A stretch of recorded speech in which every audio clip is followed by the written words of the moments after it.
میگویند که بعضی از مؤسسه‌های آموزشی شکل عجیبی تحصیل دارند، خاصتا آنجایی که هنر می‌آموزند و یکی همین گونه مؤسسه‌های تحصیلاتی این کالج رسامی به نام میرزااحمد علیموف است که امروز ما به همین جا آمدیم و می‌خواهیم که درباره فعالیت اینجا برای شما معلومات دهیم. رفتیم.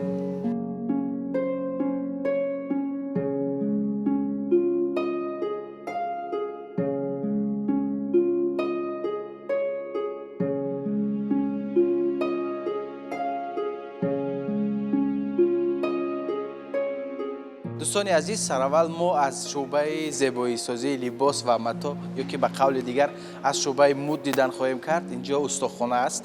آنها در اینجا کارهای عملی خود را انجام می‌دهند و ما وارد می‌شویم. درس در استخوانه از کورس دوم آغاز می‌شود. سراول دانشجویان، دانش آموزان رسم کشی رو از خود میکنن، یعنی که تصویر کردن رو، چون که اینجا میبینیم اسکیز ها. سراول باید که همین هنر رو از خود کنن. بدون این هنر به هزینه دوم گذاشتن امکان ندارد. وقتی که اسکیز رو از خود کردن، بعدتر در کورس دوم طرحریزی، بعد پاره کردن لباس و بعدتر دوختن آن رو تا آخری سال از خود میکنند. الکی در کورس سوم دانشجویان میتوانند که تفکر خود را، دانش خود را، همچنین جهانبینی خود را در کارهای خود به جا بیارند. خاصتا کار ایجادی آنها در کورس سوم آغاز می شود. سلام علیکم، شما خوب هستید؟ من میخواستم از شما بفهمم که چرا همین کسب را شما انتخاب کردید؟ کسب انتخاب به خودم است. من از خورده میخواستم که دیزاینر لباس شوم و با اینجا تحصیل کردم بعد از صنف 9. شما الکی اسکیز رو از خود کردید؟ میتوانید اسکیز کردن؟ بله، ما در کورس یکم سراول از خطی راست سر کردیم. در درس رنگ کشی، قلم کشی به ما معلم حکیم و لطفیه یاد دادن. بعد در درس کمپوزیسیون به ما معلم رجب و رخشانه طرز تصویر نمودن مدل را یاد دادن. چقدر پیشرفت دارید خود شما؟ مثلا تا کجا توانستید که همین کسب را از خود کنید؟ اکنون باز ما نو دوم کورس هستیم، باز 2 کورس دیگر از پیش است. بعد ما در 3 کورسی باز کلکسی خود را میبراریم، پودیوم میشود. یعنی که آرزوی شما این است که کلکسی خود را ایجاد کنید، پیشنهاد کنید و نامداری دولت و وطنی خودم باشم.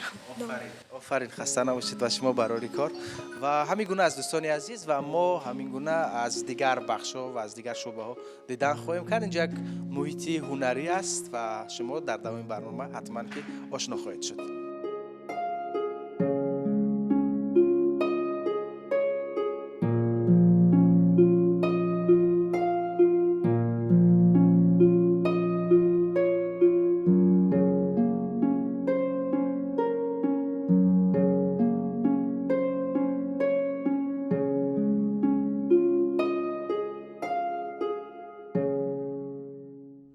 دوستان عزیز، از اختصاص کارکردی بدیعی چوب دیدن خواهیم کرد. در اینجا هنر کندکاری آموزانیده می شود و دانشجویان یکی از هنرهای قدیمی ملت تاجیک نیز هست و قبلا همین هنری بود که از استاد به شاگرد آموزانیده می شد. یعنی یک نفر شخصی که میخواست همین هنر رو از خود کند میرفت به نزد استادهای ماهر و سالهای زیاد در نزد آن شاگرد میستاد، هنر رو از خود میکرد و بعدتر مستقلانه میتوانست که این کسب را ادامه دهد. ولی امروز شکلی آموزش دیگرگونه شده است. همین گونه استخوانه های زمانوی و در اینجا شاگردان زیاد میآیند در نزد استادان حرفه‌ای با طرز حرفه‌ای همین هنر رو از خود میکنن و در مدت 4 سال یک هنرمند کسب میشوند. خب شما این حال چیکار کرده استید؟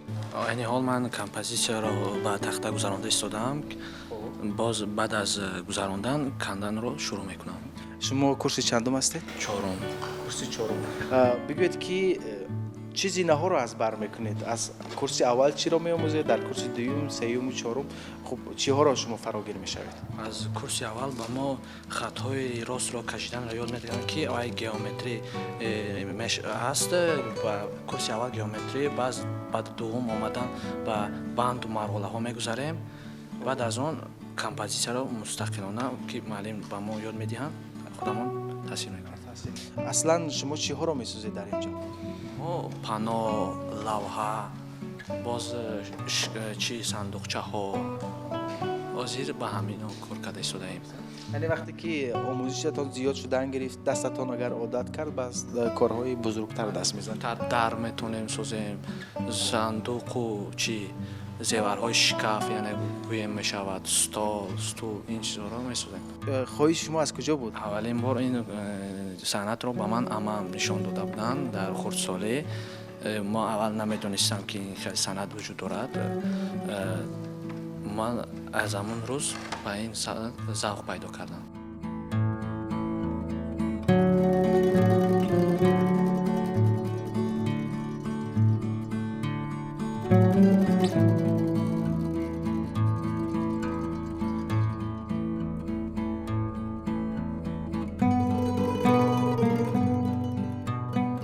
یکی از هنرهای قدیمی ملت ما این هنر بافندگی است. خوشبختانه امروز در کالج همین هنر به دانشجویان آموزانیده می شود. اینجا استخوانه در این کسب است و دانشجویان واسطه به زینه‌های مختلف همین هنر رو از خود میکنند. این حال شاهد آن هستیم که چگونه با یک مهارت خاصه الکی پیشرفت دارند دانشجویان. سلام. نام شما؟ شهنازه. شهنازه. شما اینجا این کارتینگ است. مثلا اول اسکیزهای مایداچه تیار میکنیم و بعدا آن را با این رزمر کلان کرده با قلم با رنگ ها آن را تصویر نموده و بعدا با این میچسبانیم و این میخچه ها رو که چسبانیم بعد اسنوه رو با اون میچسبانیم. این اسنوه بله این باید با قوت باشد که وقتی در وقتی بافتن کنده نشود. کاری ما اگر در نیمی کار یک از رشته ها کنده شود چیکار؟ کار دیگر ایلاج نیست مجبور است دیگه از نو رو نه هم از رو باز میکنی از سر اینا. بله همین خلاص هر یکی این باید مستحکم باشد بله. بعد رو مقصد ما کارتینکمون رو که انتخاب کردیم نه این چسبانیم ما رنگ ها رو رشته ها رو یافته با این موافق رو و بافتن رو سر میکنیم و همین کارتینکای ما تیار میشود. نه این کارتینکا همین خلاص این الکای کار شما است؟ نه این است ولی اشکاری من است. این بای مسجد برین و ما این سبز هاست. برگ‌های درختان. عجیب. در چند روز این رو تیار کردی؟ این رو در یک مدتی خیلی کم یک نیم ماه. خیلی مایده‌کاریش زیاد است. بسیار باید دقت داشت. چقدر می‌بافی با پایان وقتی اون رو میکشی و چقدر بافتی باید با پایان رفتن میگیره.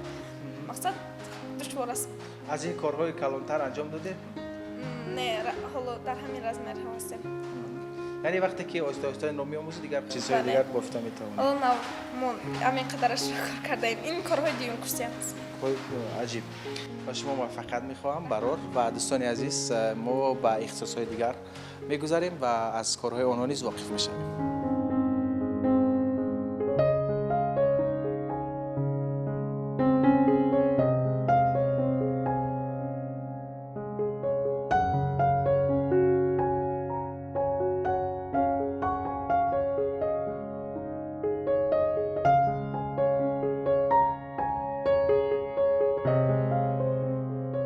میگویند که با اختصاص‌های هنری کمتر داخل می‌شوند.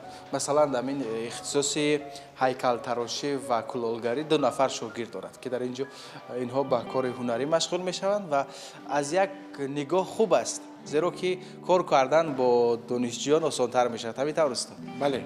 خب چه فرقیت دارد کلالگری و هیکل تراشی؟ اینا در یک استخوانه آموزانده می‌شود. همین طور؟ بله. خودی صنعت هیکل‌تراشی قدیم‌ترین صنعتی هست که در خود تاجیکستان از دوره‌های دین زردشت از دوره هخامنشی‌ها تا امروز عرضی وجود دارد. یکی از این кофтуковҳои археологӣ нишон медиҳад, ки 5000 сол пеш дар худи шаҳри Сараз ҳамон чеҳраи дасти кулолгарою ҳайкалтарошо боқӣ мондааст. яъне аз калимаи сарзамин ва дар худи тахти сангин бошад, аз санг омода карданд ҳайкалҳои хурд, ҳайкалҳои калон, дигар санъати кулолгарӣ, санъати заргарӣ. имрӯз дар коллеҷи ҷумҳуриявии рассомӣ ба номи Мирзораҳмат Олимов шогирдо ба санъати кулолгарӣ ва санъати ҳайкалтарошӣ машғуланд.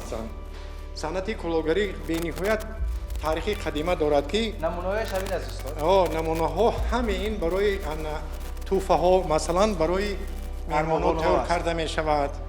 хоб инам барои тӯҳфа, инам барои тӯҳфа, манан кӯзаҳо, чойник, ҳаминҳо бо дастҳони худи донишҷӯён тайёр карда шудааст. ҳамин намунаи кори донишҷӯён аст. бале, ҳамин кори донишҷӯён ҳастанд. дар санъати ҳайкалтарошӣ камтар сохтани одам ё ки релеф ё барелеф камтар мушкилтар аст. хуб, айни ҳол ино чӣ кор карда истода донишҷӯ? ино яке аз чеҳраҳои ҳамон санъата, аз мувофиқи ҳамон чихеле ки ҳаст дар гач, аз ҳамон як ба як албаски курси ҳастанд бояд гузаронанд. ин кори академӣ ҳисоб мешавад, ки яъне худаш мустақилона дар оянд чеҳраи ягон шахсията сохта тавонад. дуюм кори ин композитсия, масалан барелефи духтар, инам барелеф ҳаст. ин аз қадим мулаён дар юнони қадим машҳур буд, яъне аслияш аз гач аст. ин азбаски аз лои барвақтар тавон кард шогирд мустақилона худаш дар гач гузарондааст ҳамин корро.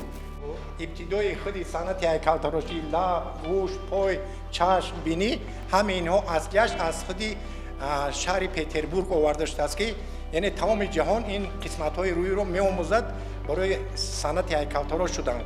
дар санъати кулолгарӣ бошад намудҳои хоке ки дар Тоҷикистон ҳаст, онҳоро масалан хоки маъмуле ки дар мо ҳаст, хоки кабуд, хоки сурх, инҳо аз худи деҳаи Лаҳор оварда мешавад, ҳолонда мешавад ва худи шогирдо бо дасти худ месозанд. ҳам дар чарх, ҳам ба воситаи даст, яъне дар худи Тоҷикистон аз давраи қадимул аён ду намуди санъати кулолгарӣ буд. яъне санъати кулолгарие ки дар чарх сохта мешавад. мана дар чарх сохта мешавад. ин чархҳо бо пойро чархҳо. вақте ки мо лои мондем, шогирдо дар ин кӯза месозанд. або намуди дигааш ҳаст, ки худи ҳамин кӯзаро бо даст месозанд. яъне ду намуд аст. ва масалан ин сувенирҳо, ин сувенирҳоро аввал мо худи инро аввал макеташро, амсилаашро месозем, бо қалам ишора мекунем. яъне чеҳраҳои худи миллиро вақте ки мо ёфтем, баъд размери онҳоро бениҳоят хурд сохтан мумкин аст, ки дар вақти масалан ягон сайёҳ барои бурдан сабук шавад. дохили ин холӣ аст. вақте ки мо лоиқа тайёр мекунем, формаи ин аз гач тайёр карда мешавад, аз ду қисмат, аз се қисмат форма тайёр карда мешавад. дар давоми 5-10 дақиқа ин рамз тайёр мешавад, омода мешавад. вақте ки қоқ мекунем, ба танур мемонем, баъд мумкин аст ки болои инро бо ангов, бо глазур, бо дигар намудҳое ки чихеле ки шумо дар худи ҳамин гуна тасвир кунед. ҳамин хел тасвирҳоро мо метавонем дар инҷа нақш нигор кардан гирем.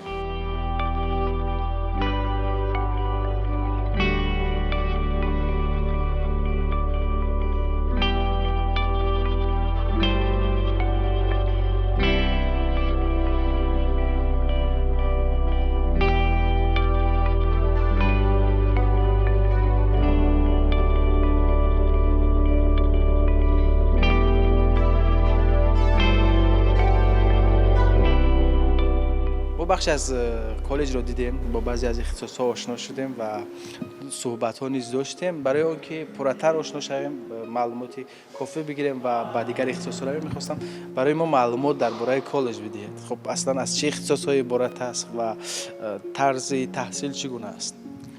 муассисаи давлатии коллеҷи ҷумҳуриявии рассомӣ дар асос ва қонуни стандартҳои давлатӣ вазорати маориф ва вазорати фарҳанги ҷумҳурии Тоҷикистон яъне амал карда истодааст ва дар коллеҷи мо 11 ихтисос айни замон амал карда истодааст, ки худ шоҳид гаштед ва ҳамаи ин ихтисосҳо яъне дар зертобаи худ яъне аввал рассом баъд аз рӯи ихтисосҳо тақсимот мешаванд, яъне рассом тарроҳгар, рассом муд, рассом кандакор, рассом заргар, рассом кулолгар, рассом ҳайкалтарош ва ҳоказо. дар меҳвари асосӣ рассом дар меҳвари асосӣ рассом меистад.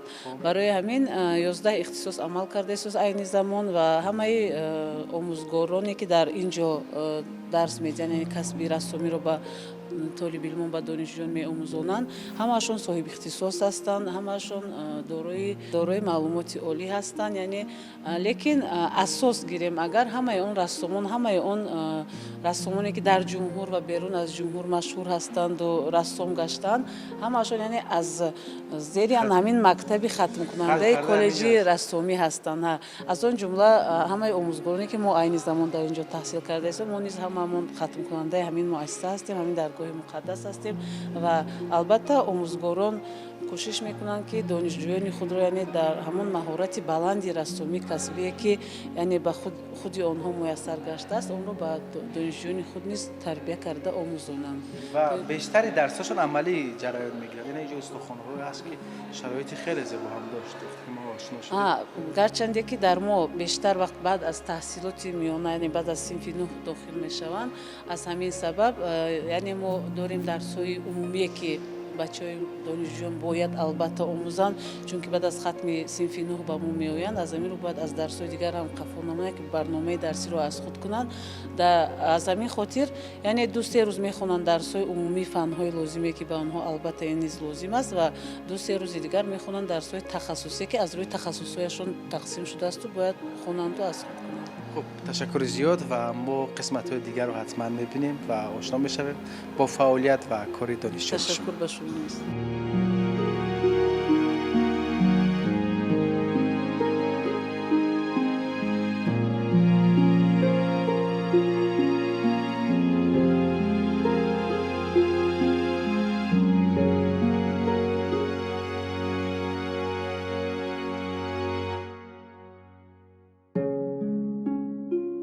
یکی از هنرهای قدیمی و معروف ملت ما این هنر نقاشی است که در عصرهای میانه به درجه عالی رسیده بود و این هنر بیشتر در ساختمان‌ها، در آرایش خانه‌ها، در نقش و نگارهای مختلف استفاده می‌شد و در کالج نیز همین هنر آموزانده می‌شود و حالا ما وارد صنفخانه می‌شویم و در اینجا نیز دانشجویان زینه به زینه همین کسب رو از خود میکنن، خاصتا از کورس اول شروع میکنن و وقتی که اینجا رو تمام میکنن الکی تمامی نازکی‌های همین کسب رو از خود مینمایند. حالا اینجا کارهای نقاشی جریان دارد و خب همچنین کارهای کندلکاری نیست. خب اینجا بچه‌ها فکر میکنم کارهای ابتدایی است نه؟ برای کندل رو تیار کردن اولا با ما یکمین درجه این اسکیز دکور می شود که ما اول اسکیز رو در میلیمترافکا یا در ورق رو تصویر میکنیم. بعد اون با ما دکور می شود، یعنی پلانشت گفته همین گونه پلانشت دکور می شود. بعد اون ما یعنی دوکر رو میگیریم و با یعنی PVA کلی PVA یعنی هموار میکنیم رو میچسبونیم در روی پلانشت. بعد اون ما با امولسیا یعنی 2 مرتبه یعنی 1 مرتبه میمالیم اون رو، بعد خوش شدنش یک بار دیگر میمالیم و اون رو شفاف میکنیم با همراه نجدک. بعد اون همون اسکیزی که ما تیار کرده بودیم اون رو میگیریم تصویر میکنیم، یعنی در بالای همین از همون نگاه کردن این رو تصویر میکنیم. پس از تصویر کردن همه نقش‌ها ما شروع میکنیم با ریختن همین کندال، یعنی کندال این از سیمنت و PVA آمیخته میکنیم هر دوش رو و با یعنی قطیچه مخصوص میگیریم که در داخل همون قطیچه گرفته رو همه میریزیم در بالای همون نقشمون آهسته. خیلی نازک هستیم. اگر خطا کنیم همون PVA کلی و سیمنت رو اگر خوب آمیخته نکنیم، تیار نکنیم، کشیدنش ممکن است. کشیدنش ممکن. برای همون با دقت شده کار کردن. یعنی خیلی باید هنگامی آماده کردن این خیلی باید نازک بین بود، خیلی با دقت کار کرد، دقت داد که آرام فکر کردن کار است. خب چند مدت آماده می شود مثلا هم یک پلانشتی که حجمش چند قدر است؟ این 50 به 50 سانتی متر. در چند مدت شما این رو آماده میکنید؟ برای این Ну, камаш 3 ҳафта. 3 ҳафта. ба ғайр аз инҷо ки кор мекунед боз ба хона мебаред, дар хона низ? Дар хона низ, бале, дар хона низ кор мекунам. хуб барои ба ин зина расидан чӣ қадар вақт лозим аст, чӣ қадар кор кардан лозим аст, талош кардан лозим аст ба фикри шумо? Бисёртар бояд ҳамин нақшҳоро, нақшҳои геометрӣ ва нақшҳое ки бо гулу баргҳо, инҳоро хуб аз худ кардан кор. яъне дар курсҳои аввал ин чизо Дар курсҳои аввал, бале, аз ҳамон якум курси сар мекунем то ба чорум курсӣ.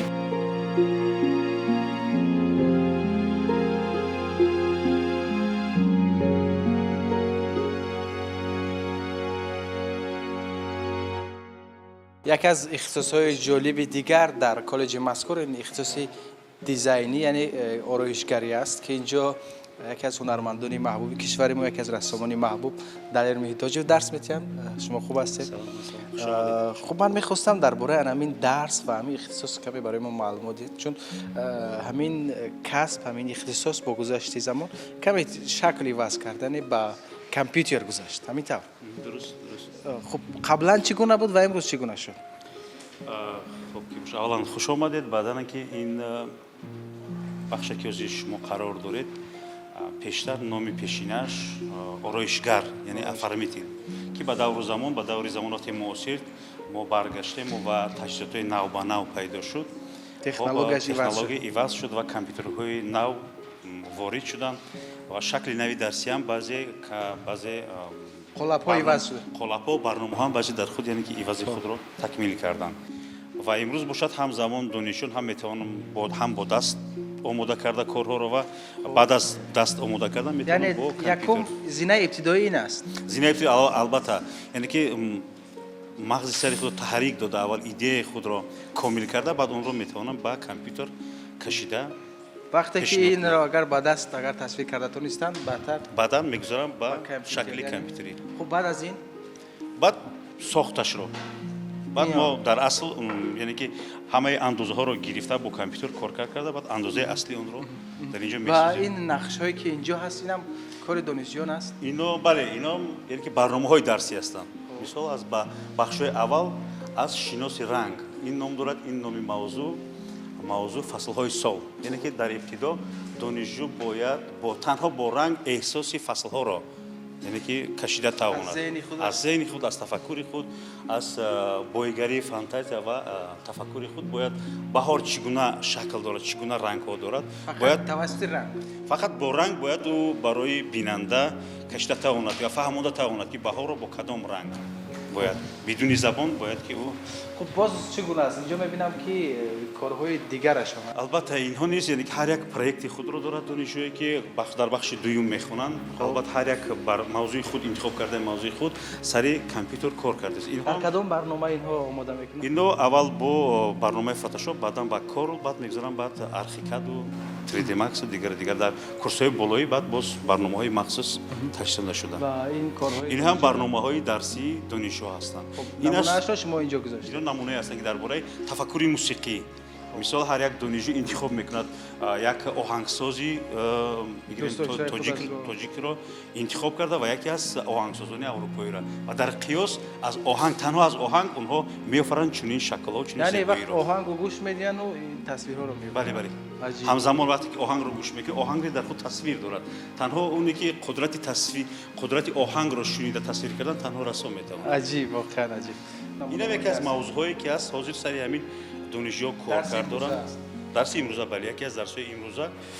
хуб, оли мактаби ҳамин ягонташ аст. биё, мана ин духтарак ҳозир тайёр аст, метавонем як бор шакли инро бубинем. яъне бибинед, ин бигирем ки макет ё ороиши болои ширинӣ ҳаст. шириниҳое ки худаш ҳар як донишҷӯ барои худ тамға як ширкатро интихоб мекунад ва болои онро ороишашро ба ӯҳда мегирад ва баъдан онро боз месозад. баъд чӣ гунае ки мебинем, яъне ки аз хомакҳо сар карда аввал ном мекобанд, гирди ном, баъд рангҳоро ҷустуҷӯ мекунанд, баъд дигар ҳама тамғое ки вобаста ба ҳамин ширинӣ аст, зебогии онро яъне ки ба ӯҳда дорад. зебогии болои ширинӣ албатта дар зимаи рассом ё дизайнере ки аст, барои ҳамин инҳо аз курсҳои якум, дуюм ба ҳамин хавле вақте ки мавзӯъҳо. як нафар аксашро мебинад маззаашро дар даҳанаш эҳсос мекунад. дуруст. ташаккур зиёд. ва унҷо қолабҳои корашон низ ҳаст, яъне ҳамин гуна قالب‌ها رو به درستی ساختن. مثلا اینجا این کارها، این هم نمونه کار دانشجویان است. دانشجویان کورس‌های بخش 4 است. خب الکی این بخش دوم در کورس دوم می‌خوام. این است نمونه کارهای کورس‌های 4. یک رمز است نه؟ این رمز یعنی که اگر به درستی بگیریم باز در بخش 4 موضوعها باز هم مرکب‌تر فراختر شدن میگیرند و این پروژه استیلا یعنی که نشان دادی رمز یک مؤسسه، یک منطقه، یک دوره به همین گونه شکل اونها اول میکشند بعداً میسازند. این یک رمز مهمانخانه است. یک مهمانخانه که در پیش یا مهمانخانه یک شناسنامه گوییم، یک شناسنامه که برند هر یک مؤسسه رو به خود انعکاس میکنه. خب اینها نیست و خیلی زیبا هم هستن. عجیب. درست. این کارهای دیپلمی است یا نه این کارهای کورسی است. این درآمد دوشنبه. خب همین گونه دانشجویی که در خود تجسم کرد که درآمدی به دوشنبه چگونه باید باشد. باید نام اولانش از روی تاریخ اینجا انعکاس کرده است که تو قبل از یا مهمان باید که داند که حتما قبل از دوشنبه بودن این نامش استالینوباد دیگر همین گونه. مانا این نمونه ها اگر باشد وظیفه موضوع چیست؟ موضوع یعنی از چیزهای نالازم عجیب اگه چیز آرایشی ساختن زیبایی را یک رسام یک دیزاینر باید تواند از چیزهای نالازم یا کارناشایان یا که هر چیزی که اونقدر قیمت ندارد از اون یک چیز زیبا ساختن در بخش اول یا دوم همین گونه اشاره می‌کنیم. مثلا این رو از قوطی رنگ آماده کرده بالایش یعنی روپوش کرده و این گل‌های موسمی که می‌بینید از هر جا جمع کرده یعنی که با نام اکیپمنت خیلی هر کس یک رفتی کاری خودش رو یک دیدی خودش رو دارد البته وابسته به تخیل و جهانبینی خودش می‌سازه. یعنی همین این کارها هم کارهای دانشجویان است. بله اینا آرایش‌ها است. اینا محصول کاری همین دانشجو است. عجیب خیلی عجیب است. همین گونه آنها آرایشات رو اینه که بعضا گل‌های خوش‌شده را می‌آموزند که کدامش قابل کار کردن است، کدامش می‌تواند در زیبایی خانه آرایش رو به عهده گرفته می‌تواند. با آنها رنگ‌های کیمیایی با رنگ‌های کیمیایی آنها رو می‌توانیم رنگ‌آور کنیم و یک آرایش خیلی زیبا. یعنی همین کسب امروز خیلی سر خریدار است اگر اشتباه نکنیم در زمان معاصر، چون بیشتری مردم می‌خواهند که خانه‌شان زیبا باشد، تصویرهای جالب داشته باشد. بخش اول کورس دیزاینری در اون پیدا می‌شود که در بخش اول اونها جزئیاتی آرایش رو می‌آموزند، بعداً که در بخش 3 4 الکی می‌گذارند با تجهیزات عمومی کلانتر و وسیع‌تر و فراختر. خب عجیب.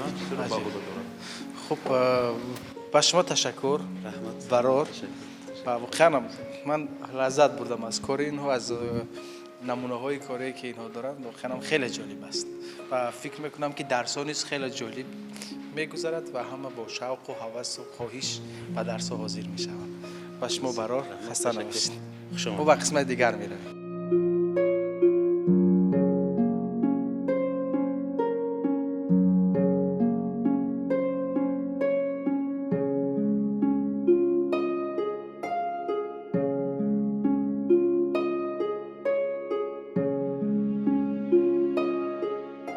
دوستان عزیز، از سیر امروزمون در کالج جمهوری رسامی به نام میرزا رحمت علیموف لذتی عجیب بردیم، زیرا اینجا یک بارگاه هنری است که زیبایی می‌آفرد. باور دارم که این برنامه برای شما نیز پسند آمد.